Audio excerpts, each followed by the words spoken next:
Halo, Assalamualaikum. Nama saya Melati Sukma Dewi. Saya mahasiswi Fakultas Hukum Universitas Riau, angkatan 2018. Di sini saya akan menjelaskan tentang hukum acara pidana.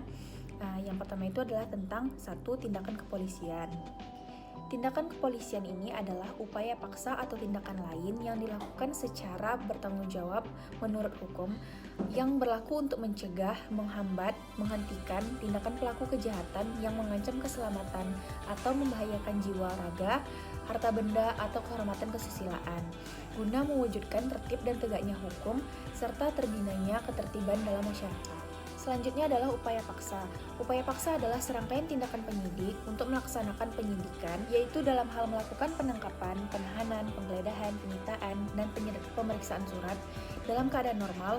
Bila mana tindakan itu dilakukan tanpa dasar ketentuan undang-undang, maka hal tersebut dapat dikualifikasikan sebagai pelanggaran hak asasi manusia, khususnya tentang hak dan kebebasan pribadi dari orang yang ditindak. Selanjutnya, saya akan menjelaskan tentang dasar hukum upaya paksa. Yang pertama itu adalah penangkapan.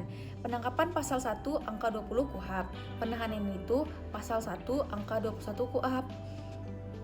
Penahanan pasal 1 angka 21 KUHP. Penggeledahan, yang pertama penggeledahan rumah yaitu pasal 1 butir 17 KUHP. Yang kedua itu penggeledahan badan pasal 1 butir 18 KUHP. Yang keempat ada penyitaan pasal 1 angka 16 KUHP. Yang terakhir adalah pemeriksaan surat. Selanjutnya pemanggilan adalah harus dilakukan dengan surat panggilan yang sah. Artinya di sini surat panggilan itu yang ditandatangani itu oleh pejabat penyidik yang berwenang.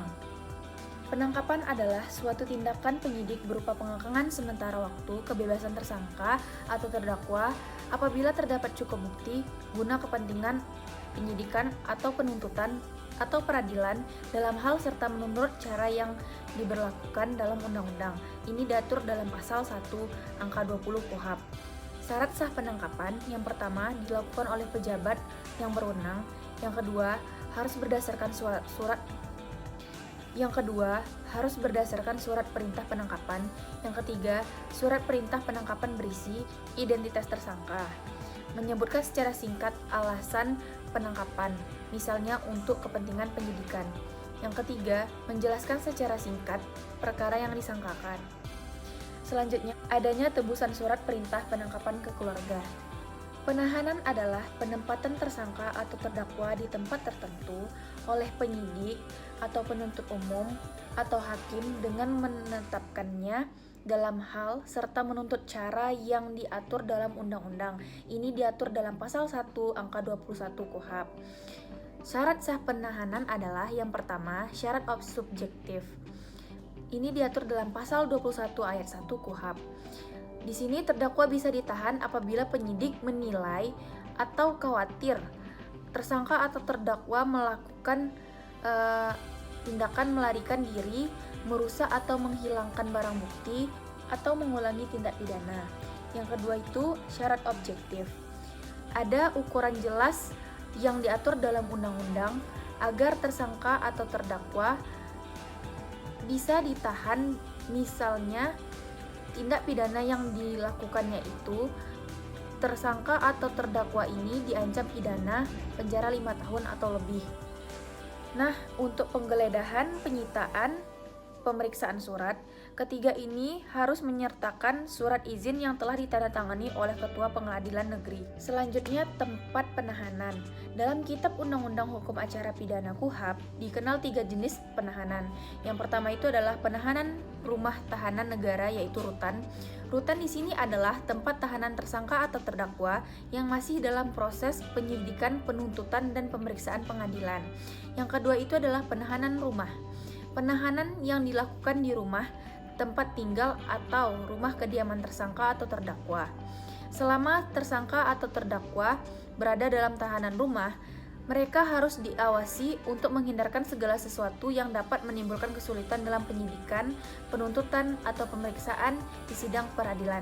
Yang ketiga adalah penahanan kota. Penahanan kota dilaksanakan di kota tempat tinggal atau tempat kediaman tersangka atau terdakwa, dengan kewajiban bagi tersangka atau terdakwa untuk melapor diri pada waktu yang ditentukan. Selanjutnya, jangka waktu penahanan. Yang pertama, perintah penahanan yang diberikan oleh penyidik hanya berlaku paling lama 20 hari. Apabila diperlukan guna kepentingan pemeriksaan yang belum selesai, dapat diperpanjang oleh penuntut umum yang berwenang untuk paling lama itu 40 hari. Setelah waktu 60 hari tersebut, penyidik harus sudah mengeluarkan tersangka dari tahanan demi hukum. Selanjutnya, perintah penahanan yang diberikan oleh penuntut umum hanya berlaku itu paling lama 20 hari. Apabila diperlukan guna kepentingan pemeriksaan yang belum selesai, ini dapat diperpanjang oleh ketua pengadilan negeri yang berwenang. Untuk paling lama itu, perpanjangan harinya itu adalah 30 hari. Setelah waktu 50 hari tersebut, penuntut umum harus sudah mengeluarkan tersangka dari tahanan demi hukum. Selanjutnya, yang terakhir itu hakim pengadilan negeri yang mengadili perkara guna kepentingan pemeriksaan berwenang mengeluarkan surat perintah penahanan untuk paling lama 30 hari. Apabila dipergunakan guna kepentingan pemeriksaan yang belum selesai, jadi dapat diperpanjang oleh ketua pengadilan negeri yang bersangkutan untuk paling lama 60 hari. Jadi yang awalnya tadi itu 30 hari diperpanjang 60 hari. Jadi waktunya itu yang terkumpul itu adalah 90 hari. Dalam waktu 90 hari itu, walaupun perkara tersebut belum diputus, terdakwa harus sudah dikeluarkan dari tahanan demi hukum. Sekian penjelasan ini dari saya. Semoga bermanfaat untuk kita semuanya. Lebih dan kurangnya saya mohon maaf. Assalamualaikum warahmatullahi wabarakatuh. Bye bye.